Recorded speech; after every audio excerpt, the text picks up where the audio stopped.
ชีวิตคนขับรถจะจ้อยมากินข้าวจะดินเปล่าว่าง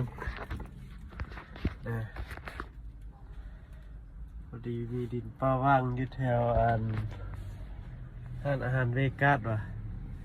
แถวติ๊ก2นี่นะไกลวัดครับจุดนี้ละชีวิตการหาเงิน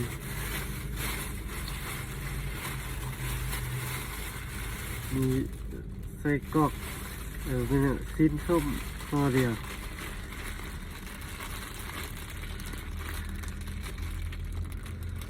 ที่เอาผักเอาอย่างมาแต่ยากเยอะสิ้นส้มห่อเดียวพอได้กินบรรเทาระยะนะ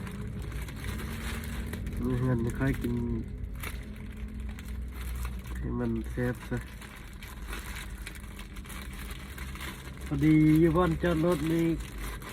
เป็นดินเปล่าว่างก็เลยว่ามาพักอยู่นี่กินข้าวรอท่าออเดอร์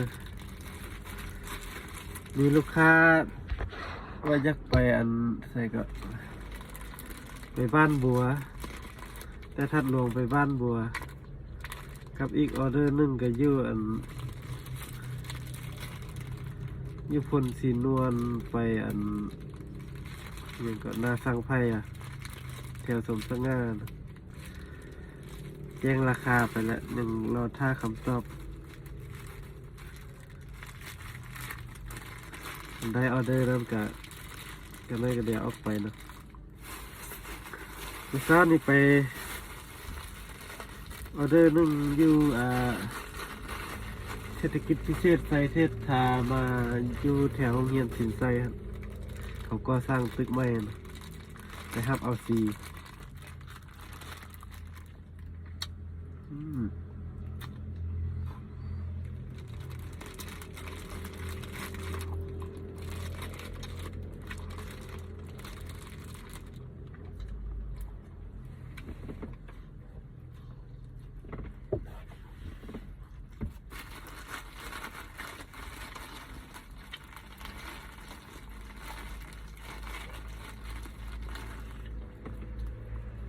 เป็นจังซี่ละเสมอ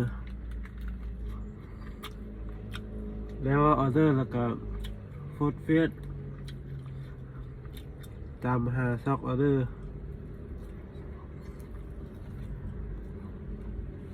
จำกุ้งจำยังลูกค้าโอเคแล้วครับ